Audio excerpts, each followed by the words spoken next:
Gentlemen, good day and welcome to the Q2 and H1FY26 earnings conference call of ElectroSteel Castings Limited.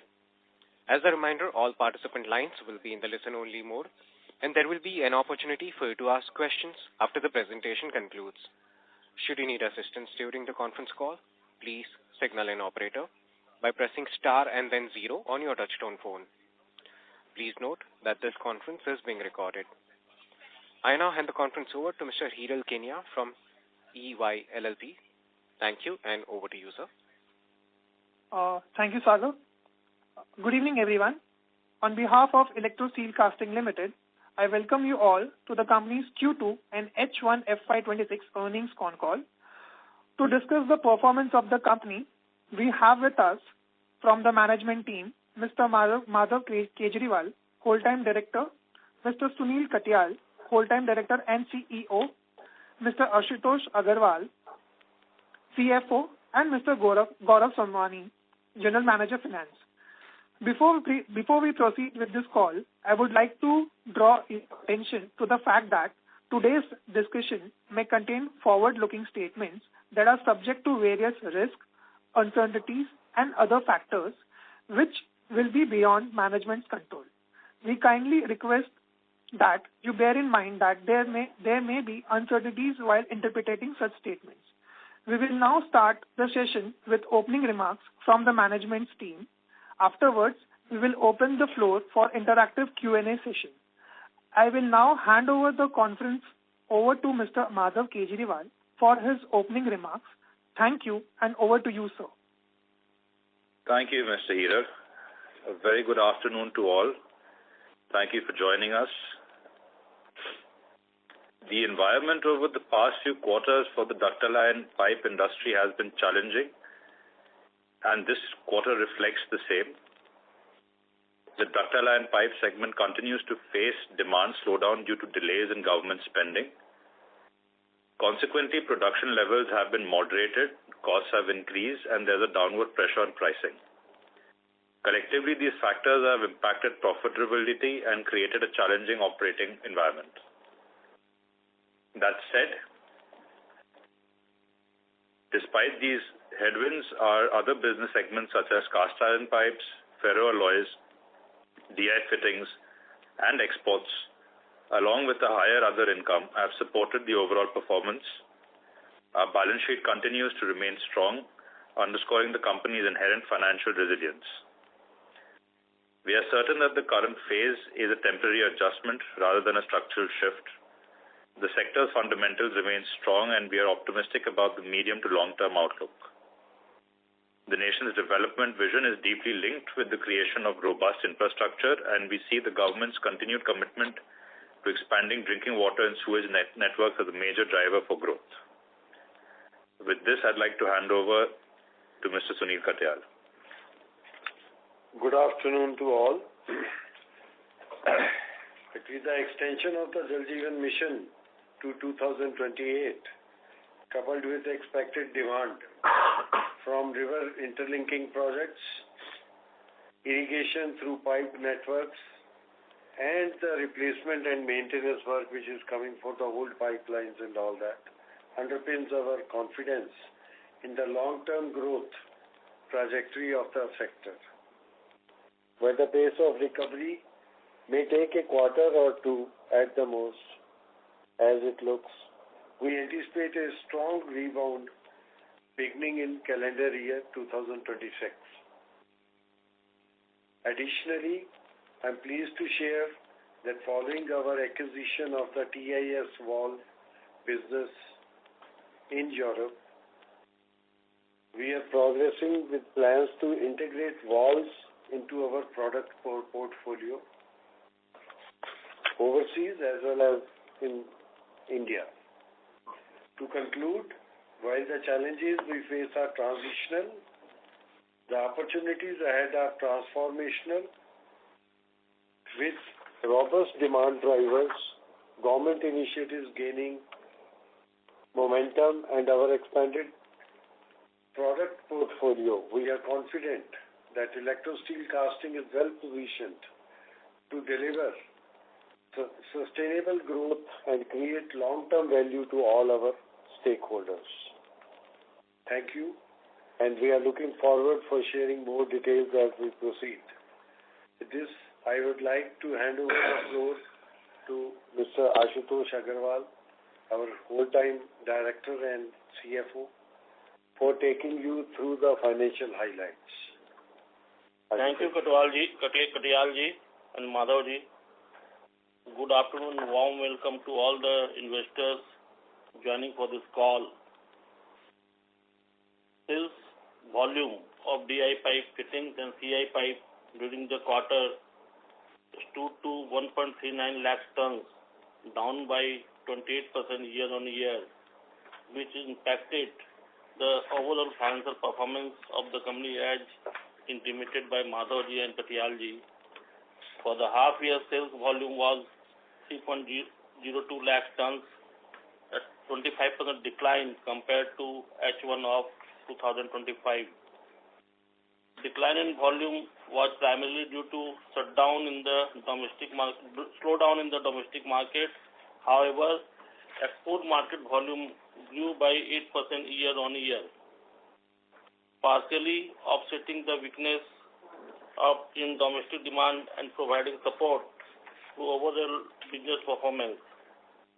During the quarter, other income includes provision written back to the extent of rupees 64 crores following the settlement of income tax matter of West Bengal government, which was one-time payment only. This provision has been created in the books during the financial year 2013 to 2018, and the following settlement, it was no longer required. The reversal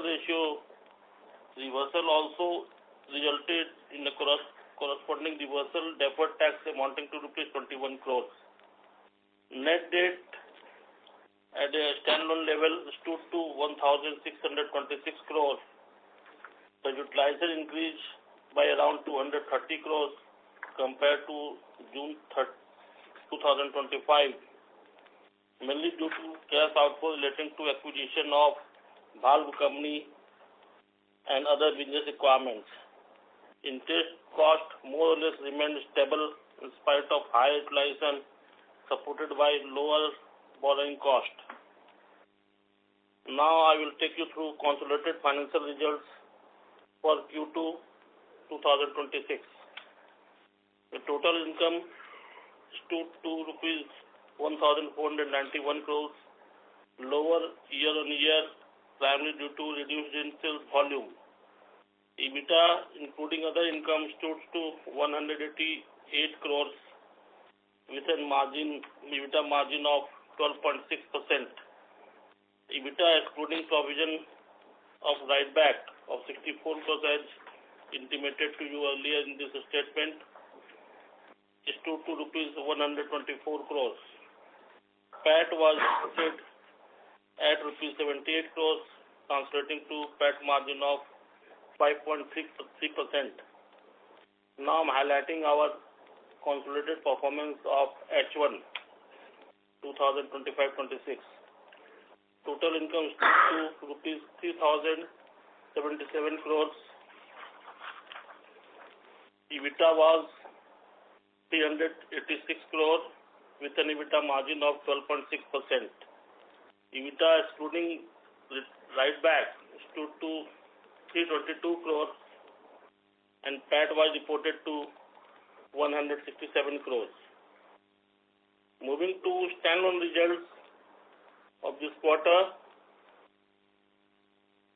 total income stood to 1,283 crores, lower year on year due to reduced in sales volume as intimated by Madhavji. EBITDA was rupees 174 crores with an EBITDA margin of 13.5%. EBITDA excluding the provision written back of 64 crores stood to rupees 110 crores. PAT stood to 76 crores, translating to PAT margin of 5.9%. Now I am highlighting our standalone performance of H1. result. Total income is to 2,709 crores. EBITDA was 360 crores with an EBITDA margin of 13.3%. EBITDA excluding provision, the write back stood to 296 crores. PAT reported to rupees 162 crores. With this, I would like to open the floor for the question answers, if any. Thank you very much. Thank you very much. We will now begin with the question and answer session. Anyone who wishes to ask a question may press star and then 1 on their touchtone phone. If you wish to remove yourself from the question queue, you may press star and 2. Participants are requested to use handsets while asking a question. Ladies and gentlemen, we will wait for a moment while the question queue assembles. Again, to register for a question, please press star and then 1.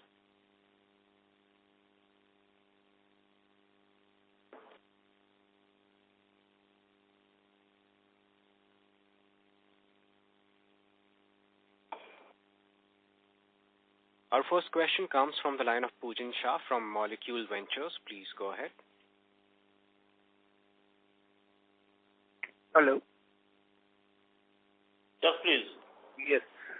So my first question pertains to, so as we expect that the demand would be rebound in starting calendar year 26. So just wanted to understand on your part, so what makes us so confident enough that the demand will rebound? Because like in last 12 to 15 months, the JJM has been slowed down and we are witnessing challenge in terms of fund flow. So just wanted to understand your view. Sir,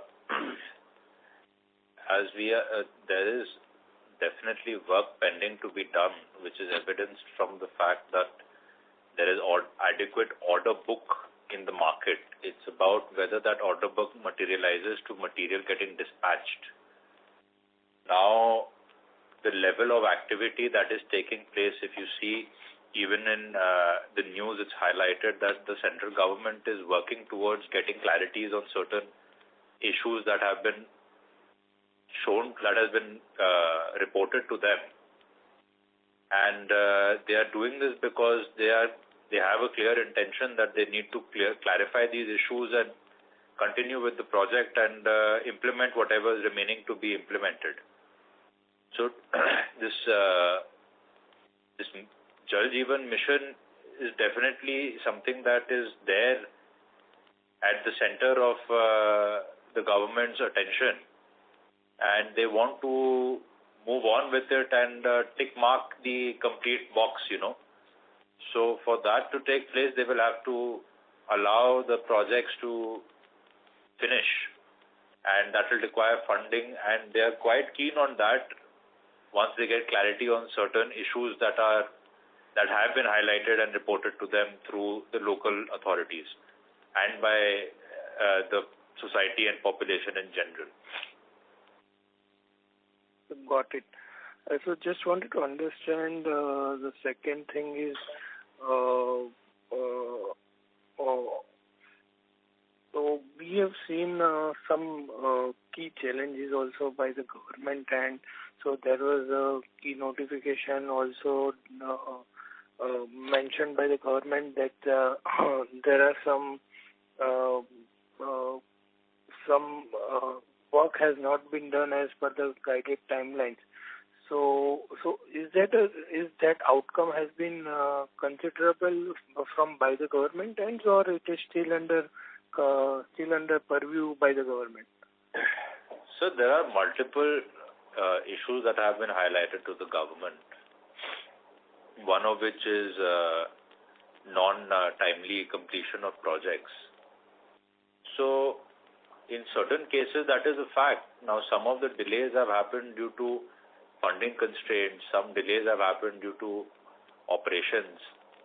Some delays have taken place due to administrative problems. So it's kind of a mixed bag of a lot of things. And the problem is that water being a state subject, the administration is very much distributed and diluted at the ground level. So to accumulate and come to a conclusion for something like that takes time. And that's why they're taking a little longer than what it should to come to conclusions for the underperformance. Once that clarity is there, I'm very certain that things will restart. I'm sorry, you'll have to forgive me. I'm a little unwell, so I might not be able to. I might break in my sentences. Yeah, not at all issue, sir. So the long and short story is that they will take a little bit of time to come to the conclusions of why certain delays or certain incorrect laying and other such problems have happened. But most definitely corrective action and further implementation of the program will happen. If that was not in the interest of the center, then they would have probably not extended it with an enhanced budget, and they wouldn't be following up so aggressively to draw conclusions. It's because they can restart the process. Got it, sir. My last question would be, so the government is representing that they have done a work of around 81% around of what they have been planned to commit it. So just wanted to understand on the ground reality, how much percentage of work has already been laid off, or how much percentage of work has been done considered to what they have been stating out? Sir, functioning household tap connection would be close to 50%. Okay. Between 50 to 60%. So still 40% work needs to be done. Then what? I would say from the supply of pipe perspective around 40%, and from the work on ground perspective probably 50-55%. Okay, got it. Thank you so much. I will join back in the queue. Thank you. Our next question comes from the line of Sailesh Raja from B&K Securities. Please go ahead.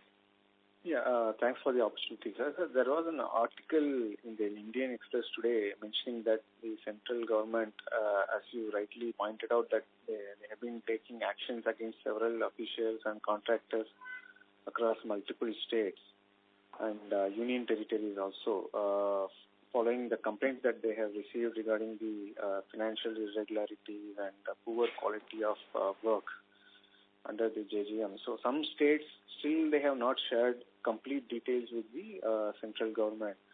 So do you think that once this review process is fully completed, then the government will resume, or they will accelerate fund deployment under this JGM program? You are confidently saying that from the beginning of the calendar year, it will start, the government will deploy the fund. So can you give clarity on this? What gives you that strong feel that it will start? So there is, based on the progress they've made so far and the further inquiries that they've shared with the states, that makes me feel that starting calendar year, they would have reached their conclusions and they will start opening up the funds. And as and when they do that, there's always a delay of 2-3 months for it to show in your books, in your performance, because they're built up of stocks and everything that's associated with it, like how when there's a slowdown, it took a quarter to take effect. So I'm, based on those movements that I see, I'm fairly confident that starting next calendar year, things will start moving. Right now, there's a deadlock because of dissipation of information and scrutiny. Once that scrutiny comes to a conclusion, based on the conclusions of the scrutiny, maybe some states will start much faster, some states will require further scrutiny, but definitely it will start. Okay. So what can you give volume guidance in this year, and also if demand comes back, can we expect double digit in terms of kg I'm asking? So in this quarter it is around 6.5 rupees. can we expect this is bottom, or do you see further correction in next 2 quarters? And next year, with expected improvement in the demand, can we expect double-digit EBITDA per kg next year? Because the supply, there is an increased supply in the market. So could you please give clarity on this? Sir, starting next year, I think starting Q2 next year, we can start seeing a dramatic improvement in the production levels and also in the margins per ton. Mm-hmm. So definitely, I think a double-digit margin per ton is very much achievable starting Q2 next year. Q1, things will start moving. Q2, there will be a pickup, and then by Q1 there will be a pickup, and Q2 we will be pretty much established at. This is financial year you are talking. FY, yes, sir, yes. Yeah, First, yes. Q4 this FY, and then Q1, Q2 next FY will be you'll see an incremental improvement as per our assessment. Okay. So what is the total volume you are expecting this year? This year, possibly it could be 550,000 or around that. Okay. So, what about the next year, sir? How much you are expecting with whatever that you are saying that it will come back? So in that case, what could be the number for the next year? Next year, as of now, we are thinking that we should get to possibly between 8 lakhs to 8.5 lakhs, in that range. Okay, great, sir. Sir, what is the capex plan we have, sir, this year and next year? For this year, predominantly we are focusing on sustenance capexes, like at Shrikala, we are rebuilding one of our battery. And apart from that, the major focus is definitely on sustenance-based capexes. Figure, it may be difficult for me, but possibly around 300 CR or so. Everything put together. Okay, sir. Yeah. This would include minor debottlenecking capital expenditures as well. So, a mix of maintenance and debottlenecking. There is no major capex per se that is planned for this financial year or the next. Okay. Thank you, sir, and all the best. Thank you very much. Thank you. Our next question comes from the line of Rudraksh Raheja from iThought Financial Consulting. Please go ahead. Yeah, thank you for the opportunity, sir. Sir, could you throw more light on the gross margin expansion in H1 FY26? We have seen some revenue contraction, but gross margins have expanded.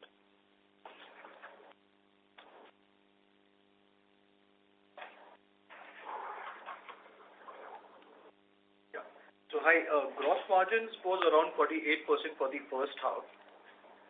It has been more in line with what it was last year, because the prices of the products have come down, but also at the same time raw material prices have also come down, and hence gross margins have been intact. Revenue has come down, yes, because what we said, as we mentioned, the volumes were lower, so revenue got impacted during the first half.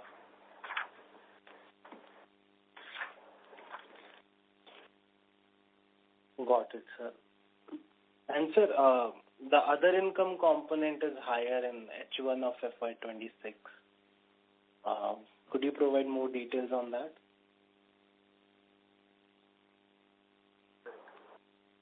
Other income increases just because of reversal of our previous liability, which I've said in my opening remarks, on account of this income tax matter. Income tax matter got resolved, and there was a case going on with the government of West Bengal. 64 crores amount has been reversed. That is why the other income has increased in the PNL.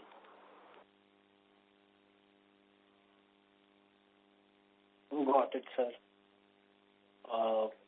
The employee expenses, I'm assuming that since we have added some capacities since last year, so employee expenses have increased in line with that. So going forward, do we see this 150-160 crores as the quarterly rate, or do we expect more increase in employee expenses? There might be a marginal increase in the employee expenses as we expand our business in the valves product portfolio. In fact, this increment is largely related to that portion. So there will be a marginal increase, but it will not be substantial enough, really. It might be that it goes to 165 or something like that. Understood, sir. So I think I may have missed on the volumes part. You said you were expecting around 5.5 lakhs in FY26. So between 5.5 to 6, somewhere between that. Yeah, and how much have we done in the first half? 2.7. Okay, understood, sir. And sir, do we have a sustainable maintenance capex that we have to incur every year? Let's say we are not expanding in any year, but still we have to incur some maintenance capex. Do we have a number for that? No, in fact, we had a broad plan for the next 3-4 years. We had planned that possibly it could be around, say, 500 CR for next 4 years. So, and any kind of capacity addition would be over and above this 500 crores? Yes, please. This is, as already clarified, it is predominantly for sustenance, and some component of that is for debottlenecking only. Understood, sir. Understood. Thank you. Thank you. Thank you. Our next question comes from the line of Deepesh Agarwal from ICICI Prudential AMC. Please go ahead.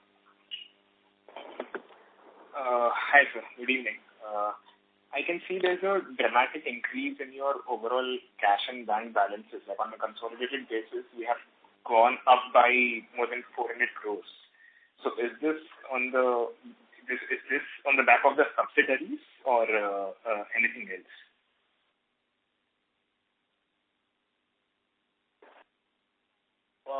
So it's there were some fixed deposits which, as per Ind AS, beyond 12 months were clubbed in other non-current assets, which are now supposed to get matured and hence has been transferred to current assets.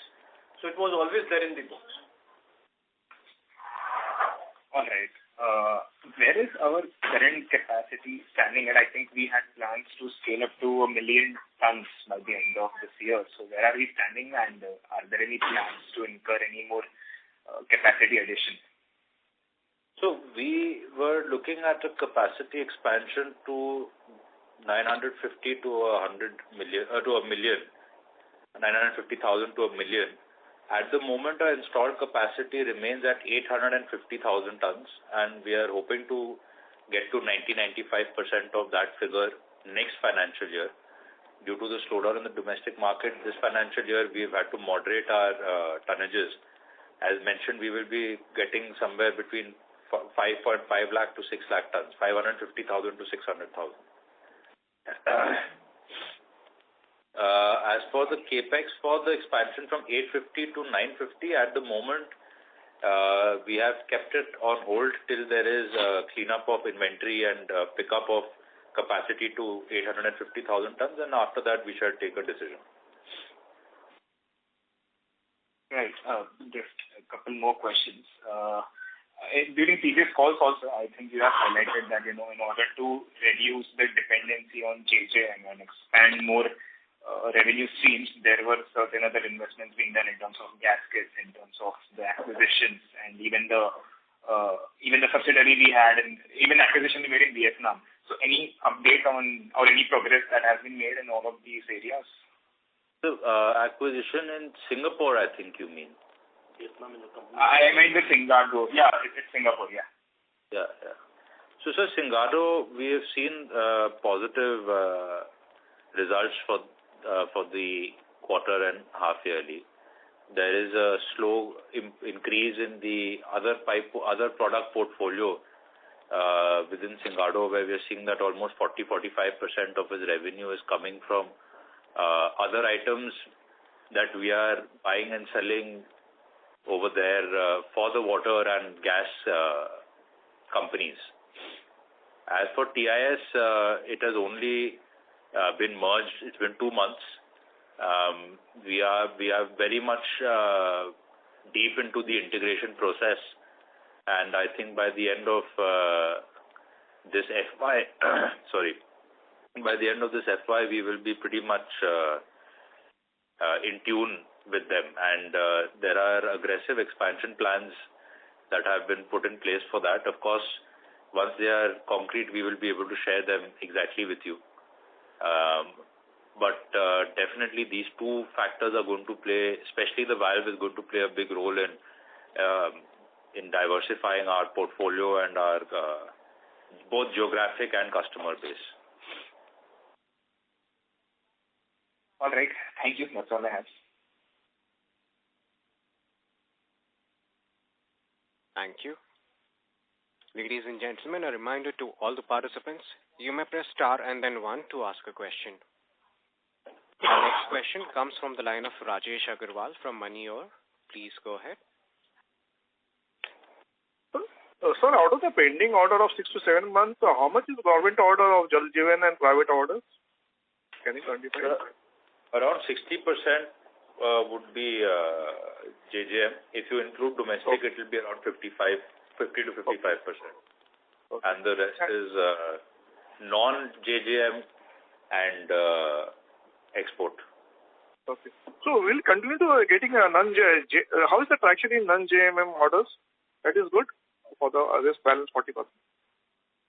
So that is even Amrut at the moment is a little slow, slower than the pace that it had at the beginning, but it's not poor in the sense that it's not on hold like it is with JJM. But irrigation has picked up quite well, and at the moment the entire industry is largely operating on irrigation and a fair bit of Amrut. But there's a traction in irrigation orders? Other irrigation? Good, decent traction in irrigation, please. Okay. And so my next question is that Indus Water, whatever is there, government is moving very fast. That project DPR reports and everything has been called. So can that be a big opportunity for us? I'm sorry, you weren't very clear. Which water? Indus Water Treaty, which was scrapped. I think government is moving fast. They are called for a DPR and all. In fact, the next 6 months when they will be started allocating orders. So whether that is a good opportunity for us, big opportunity for us? Sir, it will be a good opportunity, no doubt. I mean, the River Link project as a whole, this will be a similar natured project as the River Link. It will be a diversion of huge volumes of water. Okay. So this, along with the River Link, seems like a good opportunity. Of course, the initial movement, divergence of the route is done through canal. Okay. But then all the distributaries of that which go into irrigation and drinking water will use piped. So with a slight delay, there will be good opportunity coming up from that. And the government was saying because the Naxalite areas which have been cleared, that also is a good area of opportunity for irrigation if the work starts there. That actually is something that is going to probably fructify even before the River Link. River Link, okay. And so, okay then. So, and third, so our payments also got stuck with the EPC contractors? A little bit, sir. There is a slight increase, although we've been very disciplined about it, so it's not shot up too much. But our there have been delays through the EPC contractors. A couple of major delays had happened with the government departments, but that is slowly clearing up now. Because what I have heard from the other players, there are a lot of orders pending in the system, old orders, not the new. The payment for that has not been released, so people are going slow on that order. So as I was mentioning earlier in this call, there is no dearth of order. It's the dearth of dispatchability of that order because of the stoppage of the fund. So any particular reason for stoppage of fund? Because this year also government has spent only 4% of the allocated in the budget. So any particular reason? They want to try and understand why there are certain delays and why there are certain complaints and reports that have gone to them which are negative in nature. And only it's like a check back mechanism, sir. So they're trying to course correct before it gets too late. Okay. So there's a temporary slowdown or temporary shutdown for that reason. And sir, one question: whether a lot of hydroelectricity projects will come in Brahmaputra, and whether that also are opportunities for us?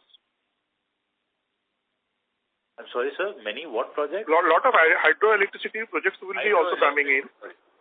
So that will give a slight push to our pipe business, but it will give a very good push to our valve business. And so now there are two bookkeeping questions. Whether this quarter the acquisition which we have done, it includes the revenue for that acquisition, Italian acquisition? 2 months revenue. Huh? 2 months revenue. That is how much, sir? That is 55 crores. Okay. And in that we have EBITDA level, we are breaking even? No, we are making money? Yeah, it is more than break even. More than break even. So that business has the opportunity to scale up? Definitely, yes. Okay. And so last question, when you said 60 crore was the other income extra for the entry tax, and you said below, what is the net effect? I want to understand the net effect on other income. Basically, 60 crores is 4 crores is on account of entry tax. There was some income on account of FD interest. Okay.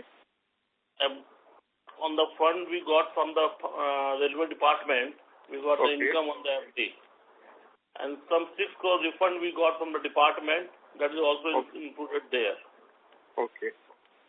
So the net effect is how much? That is what I wanted. Net effect is around 85 crores. 85 crore is extra other income. No, the interest on FD is not extra other income. It is a regular income since last 2 years. Understood. If you take that out. Sorry to interrupt, Rajesh sir. May we request? That is the last question. One bookkeeping one. Sir, there are several other participants. Okay. Thank you. Thank you so much, sir. Our next question comes from the line of Saket Kapoor from Kapoor Company. Please go ahead. Yeah, namaskar, sir. Thank you for the opportunity. Hope I am audible, sir.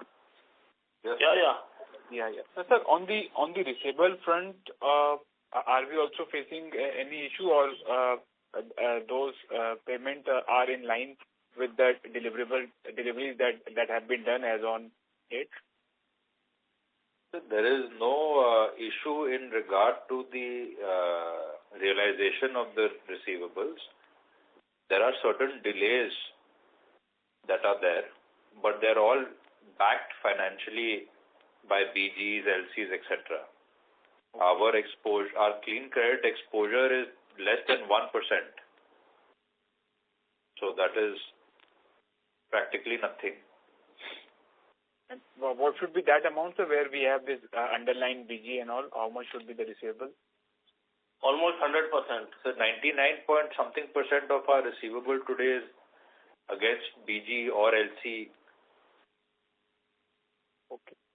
Sir, any update on the coal compensation part? I think so. Lastly, there was one asset that was valued, and so any follow up on the same? What's the currently the roadmap for the same? So there are some clarities that are being requested for by the allottee. JSW. So we've submitted our answers against all those clarities, and we are hopeful that within this financial year we'll get some at least on the asset which has been valued. At least we should see further work. And pending revaluation, and how are things progressing there? So that will happen one after the other. They've cleared a very big chunk. Okay. Out of our 1,200 crore, I think we had received around 80 something earlier, and this is around 500. So half of it has been cleared up. Now once this is cleared, then they will start working on the other aspects, and then we'll see where we get to. Okay. Sir, in the cash flow, we have made a payment of 120 rupees for business acquisition. So this is pertaining to this Valve company only that we have paid? Yes, please. Okay. And when will we start seeing the revenue and how have we outlined the business that we are emphasizing going ahead for the remaining part of the year? So, sir, this since it's only been 2 months since we've merged, and it's a same industry but very different product. So this particular year, we will probably see a similar performance as it had last financial year, which is approximately 37-38 million euro revenue with profit margins of around 8 to 10%. I'm talking about profit margins, not EBITDA. EBITDA is around 15-16%. And then starting next year, once the integration process is done, we should see good jumps. What those jumps will be, sir, I'll only be able to tell you after maybe in the next financial year itself, maybe Q4. Okay. So total cost of acquisition is 120 only. We have paid the entire money. Yes. Okay. Correct, sir. That's all, sir. Not much to discuss. Everything is answered. So thank you, sir, and all the best, sir. Thank you. Thank you very much. Thank you. Participants, you may press star and then 1 to ask a question. Our next question comes from the line of Rajesh Bhandari from Nakoda Engineers. Please go ahead. Good afternoon, sir. Good afternoon. Yeah, to one of the questionnaire, you had said that this year it will be 5.5 lakh tons per annum, and next year it will go to around 8.5 lakh tons. What makes you so confident, sir, that it will go to 8.5 lakh tons? Sir, next year the demand situation, the current stop that has happened to the funding will open up, and we are prepared to ramp up production from the capacity perspective. Ji. So both these scenarios put together simply would lead to us feeling कि ये तो हम कर ही लेंगे. जी. मतलब we'll be able to even supply and realize the money. 8.5 lakh tons. I mean, so there's a quarter's delay usually that is. Yeah. No, realization, yes, I know, quarter delay. और sir ये valves का revenue जो है per year, what is the revenue expected? Sir, last year the company did a revenue of around 36-37 million euros, which is around 350 crores. This year it will be, we might see a 10% growth on that. Starting next year, from our current estimates, there should be decent growth. To give you an exact number, sir, it will be incorrect at the moment because we've only started integrating. Ji. So if you allow us a little more time, we'll be able to give you more concrete numbers as per our plans for valves. जी. तो ये जो 350 CR आप बोल रहे हैं sir, that is for India as well as outside. Sir, ये 350 largely outside है. अभी तो इस कंपनी का presence इंडिया में negligible है. अच्छा. तो कब तक हम expect करें कि इंडिया में भी एक्टिव हो जाएंगे? Sir, next year, abhi manufacturing setup and all the approvals and everything is already in process. And from next financial year, we will start selling in India, Middle East, and a little bit in Southeast Asia as well. So these are the three main markets which we will open up for the TIS valve business. At the moment, they largely operate within Europe. और अपने पास मतलब next 5 to 7 years, what is the future prospects, sir? For this product? No, not for this product only. This product as well as our DI pipes. Sir, we are fairly certain that going forward, growth in valves, our focus towards improving efficiencies operating at full capacity. The package that we will offer to our customers, having valves, fittings, and pipes, there's definitely a USP in that. Yeah, you will have an edge over others, no doubt about it. And we are already starting to see, sentimentally at least, that play a little bit in Europe. We participated in multiple water expos and exhibitions. And the feedback from the customers are very, very positive. They already have a good impression of ElectroSteel, and seeing that we will be able to cater to their need for valves, which is a very critical aspect.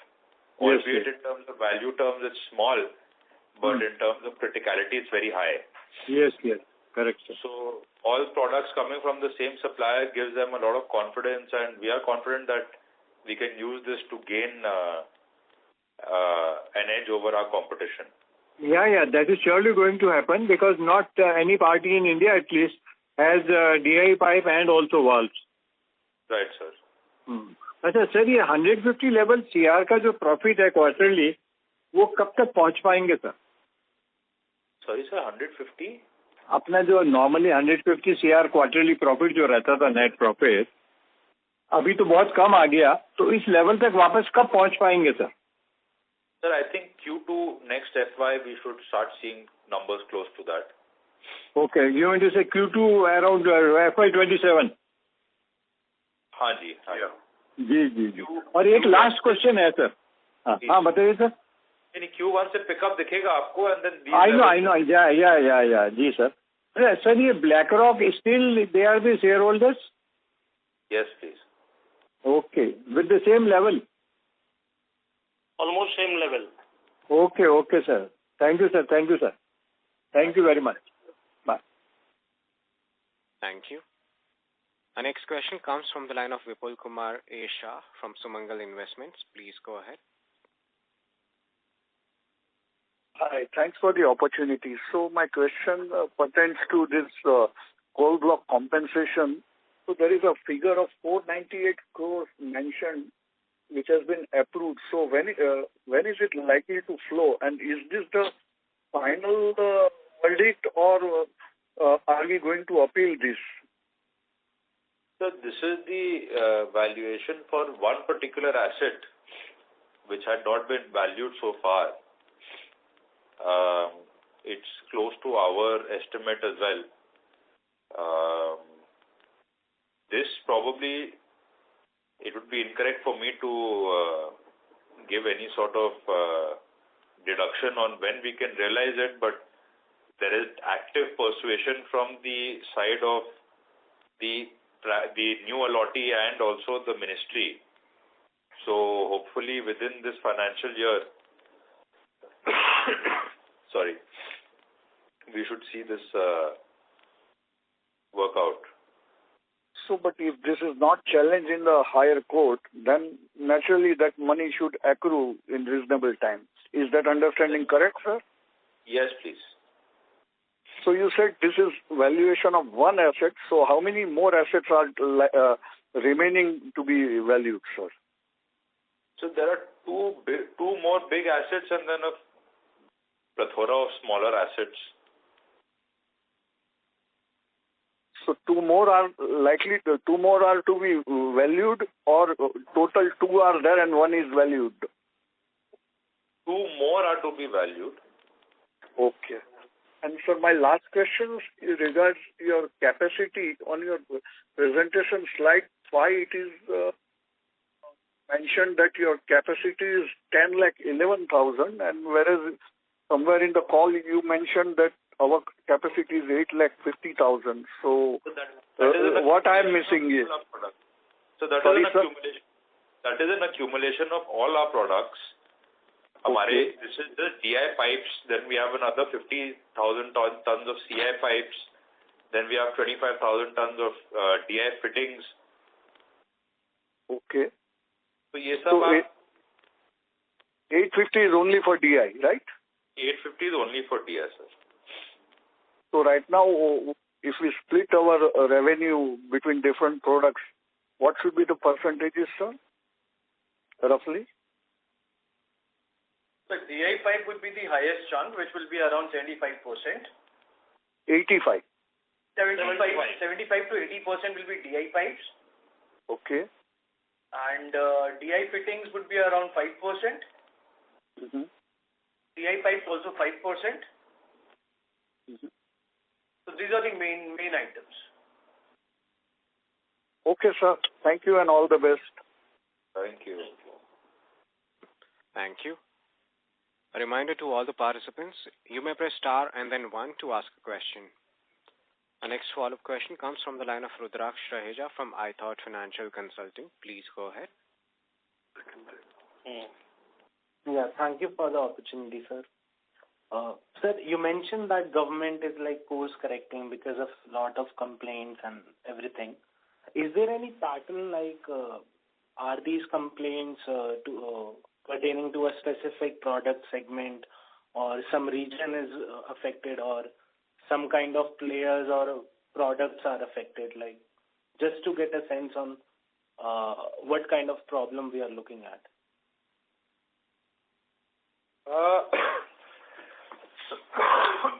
Sorry.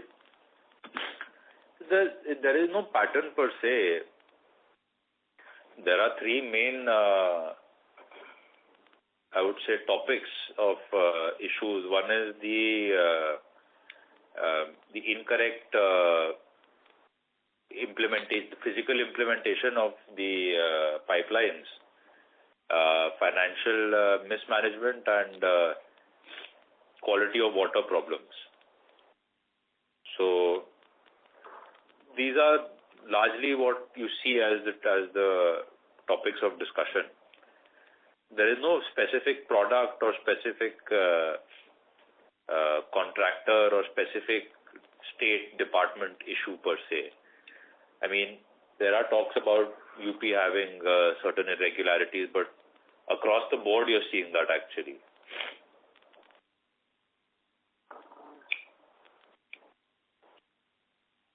Got it, sir.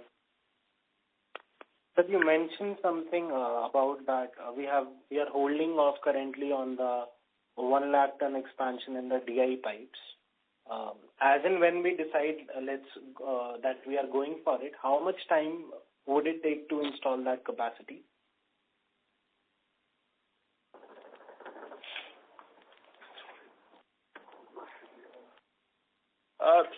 I think it will take around 6 to 8 months for the capacity to get added. Another 3-4 months.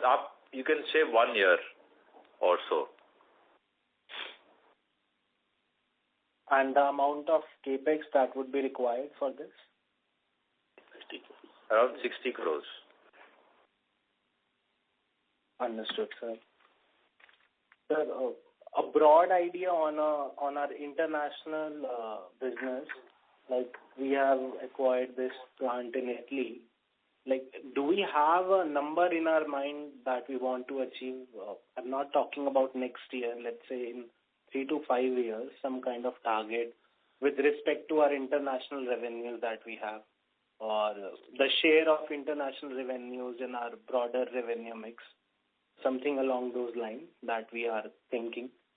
I think, sir, I'll be equipped to answer that question to you by the end of this financial year, when we are doubly, triply certain about the potentials of the market.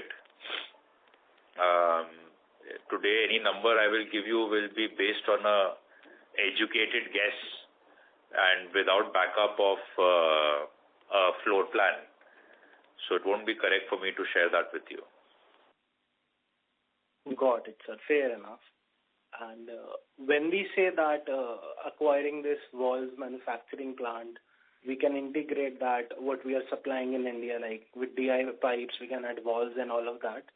Does that mean that valves would be manufactured in Italy, and we'll take that from that plant and then sell in India, or will we install a new plant in India for manufacturing that? We are going to install a new plant in India as well. That plant will continue to cater largely to that geography itself.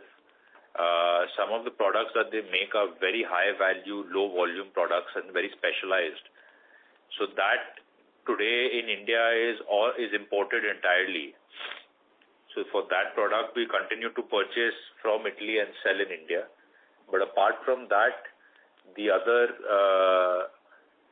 day-to-day products that they are making, we will start manufacturing in India. In fact, we would like to manufacture in India and export them.